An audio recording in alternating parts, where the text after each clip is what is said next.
My name is Juliana. If you've ever taken a tour with me, you've probably seen me wearing something like this or some sort of beaded uh, jewelry pattern, or like this, for instance. You see, this particular style of jewelry is very traditional in Colombia.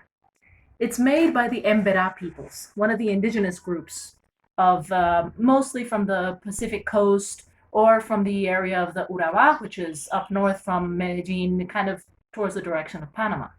Now, there are many, many, many different indigenous groups in Colombia.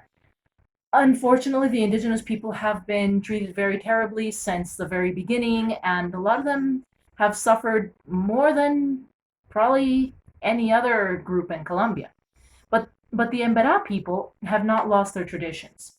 Now, when I say that there are many different indigenous groups, I mean that there are 86 different languages at least that are still spoken today in Colombia. Many more languages that have died out. Even within the Embera people, there are different branches or types, Embera Dovida, Embera Chami, Embera Catillo.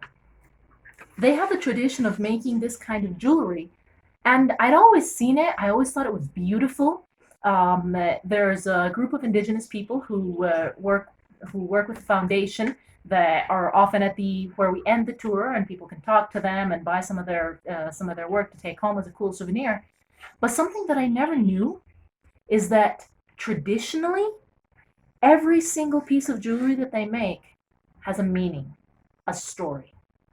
Now, unfortunately, I didn't really know about this when I bought these. This was the first one that I bought, then this one that I'm wearing right now.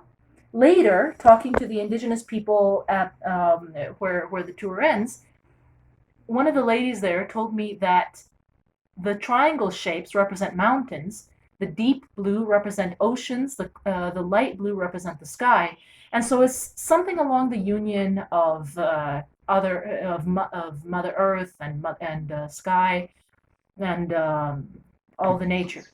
This one, I was later told, represents the pattern of the serpent, but I don't know much more information than that. However, my favorite is this one. You see, this one I bought when I knew that there was a story behind it. And that was a time when I was hitchhiking with some friends on a magical journey to Tamesis, which is a small town about 4 hours from Medellin. And we spent the night at one of the indigenous Embera reservations. And we stayed up all night talking to one of the people there who was telling us their stories.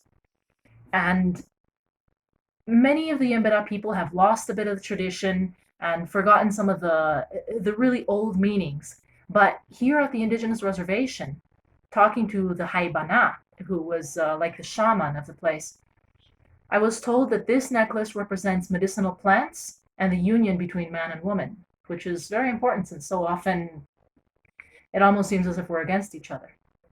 Now, unfortunately, it lost one of the flowers, but I still have it. I don't know if I can fix it myself, or we'll just have to wait for the quarantine to pass, and I will find my Embera friends at the end of the tour and say, please, can you heal this?